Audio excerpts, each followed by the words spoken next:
Hi guys, আজি আমি যাই আছোঁ সম্বোধনা অনুষ্ঠানত। এই অনুষ্ঠানটো এইচএছ এক্সাম আৰু এইচএছএলচি এক্সাম দিয়া ষ্টুডেণ্টসকলৰ সম্বোধনা জনাবৰ বাবে মামাই আমাক এখন পত্ৰ দি কেনে আমন্ত্ৰণ কৰিছে।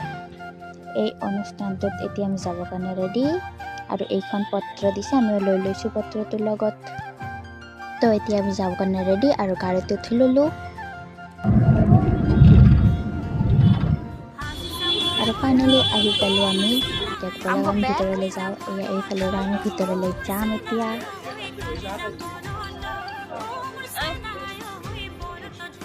আমি আহিয়ে একদম ওচৰত থিয় হৈ ল'লোঁ, কিয় দিছে খতম আৰু আমাৰ দৰে বহুতো মানুহ আহিছে আৰু ষ্টুডেণ্ট আহিছে আৰু লগত পেৰেণ্টছ আহিছে।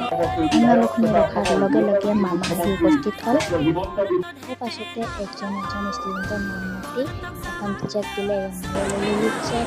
তাৰ পাছতে আমি মামাৰ ৱাইফৰ লগত এখন ফটো তুলি ল'লোঁ আৰু এতিয়া আমি যাই আছোঁ ঘৰৰ ফালে। এতিয়া বাই বাই।